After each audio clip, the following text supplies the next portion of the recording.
ஆண்டவராகிய இயேசு கிறிஸ்துவின் நாமத்தினாலே இந்த புதிய நாள் உங்களை சந்திப்பதில் மிகவும் மகிழ்ச்சி அடைகிறேன். ஆண்டவர் எவ்வளவு நல்லவர். ஒவ்வொரு நாளும் ஆண்டவர் நம்மளை கிருபையாய் பாதுகாக்கிறார்.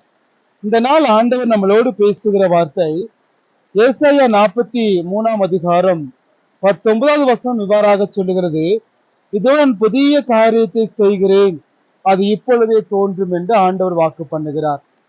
என் அன்பு மகனே மகளே, உன்னோட வாழ்க்கையின் புதிய காரியத்தை செய்ய விரும்புகிறேன். ஒரு புதிய அத்தியாயத்தை உன் வாழ்க்கையில தொடங்க நான் விரும்புகிறேன். முந்தி நினைக்க வேண்டாம், பூர்வமானை சிந்திக்க வேண்டாம். உன் வாழ்க்கையில் புதிய காரியத்தை உனக்கு தோன்றும்படி நான் செய்ய போகிறேன். ஒரு புதிய ஒரு அற்புதத்தை, ஒரு புதிய ஒரு ஆசீர்வாதமான எல்லைகளை உன் வாழ்க்கையில திறந்து கொடுக்கும்படி ஆண்டு விரும்புகிறார். வனாந்திரத்துல வழியும் அவாந்திர வழி ஆறுகளையும் உண்டாக்குகிற கர்த்தர். நம்மளை ஆண்டவர் நல்ல செழிப்பாய் வைப்பதற்காக, நம்மளை ஆண்டு உயர்த்தி வைப்பதற்காக. ஒருவேளை வழியே தெரியல, இது எப்படி போக எனக்கு வழி தெரியாம இருக்கலாம். ஒருவேளை நான் எந்த வகையில தாகத்துக்கு தண்ணி இல்லாம இருக்கிறேன்னு, ஏதோ ஒரு காரியத்தை குறித்து, ஏதோ ஒரு தேவையின் நிமித்தம், நெருக்கத்தின் நிமித்தம் நீ சோர்ந்து போய் இருக்கலாம். இந்த ஆண்டவர் உங்களை பார்த்து வாக்கு பண்ணுகிறார், நான் புதிய காரியத்தை உன் வாழ்க்கையில தோன்ற பண்ணுவேன்.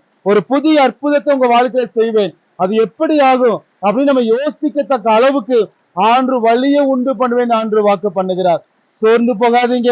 கர்த்தர் நிச்சயமா உங்க வாழ்க்கையில ஒரு புதிய வழியை, ஒரு புதிய ஆசீர்வாதத்தை உங்க வாழ்க்கையில தோன்ற பண்ணுவாராக. God bless you.